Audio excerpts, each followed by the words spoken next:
সম্প্রতি জাতিসংঘের বিশ্ব আবহাওয়া সংস্থা ডব্লিউএমও সতর্ক করেছে আগামী কয়েক সপ্তাহের মধ্যেই নতুন করে এল নিনো পরিস্থিতি তৈরি হতে পারে। এল নিনো আসলে কি? মধ্য ও পূর্ব প্রশান্ত মহাসাগরের সমুদ্রপৃষ্ঠের তাপমাত্রা স্বাভাবিকের তুলনায় বেড়ে গেলে যে বৈশ্বিক আবহাওয়া বিন্যাস সৃষ্টি হয় সেটাই এল নিনো। সাধারণত এটি 9 থেকে 12 মাস স্থায়ী হয় এবং বিশ্বের বিভিন্ন অঞ্চলে তাপপ্রবাহ, খরা, অতিবৃষ্টি ও ঘূর্ণিঝড়ের ঝুঁকি বাড়িয়ে দেয়।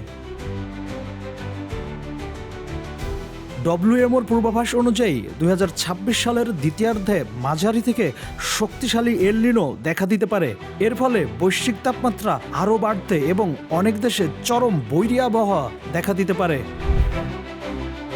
বাংলাদেশেও কি এল নিনোর প্রভাব পড়তে যাচ্ছে? হ্যাঁ, বাংলাদেশে এল নিনোর প্রভাব পড়ার আশঙ্কা রয়েছে। আবহাওয়া অধিদপ্তর জানিয়েছে আগামী 3 মাসে দেশে 8 থেকে 10টি তাপপ্রবাহ বয়ে যেতে পারে। এল নিনোর কারণে বর্ষাকালে বৃষ্টিপাত স্বাভাবিকের তুলনায় কম হতে পারে, একই সঙ্গে তাপমাত্রা বাড়তে পারে। কিছু এলাকায় খরা সদৃশ পরিস্থিতি তৈরি হওয়ার পাশাপাশি স্বল্প সময়ে অতি ভারী বৃষ্টিপাত এবং আকস্মিক বন্যার ঝুঁকিও রয়েছে। বিশেষজ্ঞরা বলছেন এল নিনোর প্রভাবে কৃষিখাত সবচেয়ে বেশি ঝুঁকিতে থাকতে পারে। অনিয়মিত বৃষ্টি এবং অতিরিক্ত গরমের কারণে ধান, গম সহ বিভিন্ন ফসলের উৎপাদন ব্যাহত হতে পারে। দীর্ঘ শুষ্ক আবহাওয়ায় নদ নদীর পানি প্রবাহ কমে গিয়ে উপকূলীয় অঞ্চলে লবণাক্ততাও বাড়তে পারে।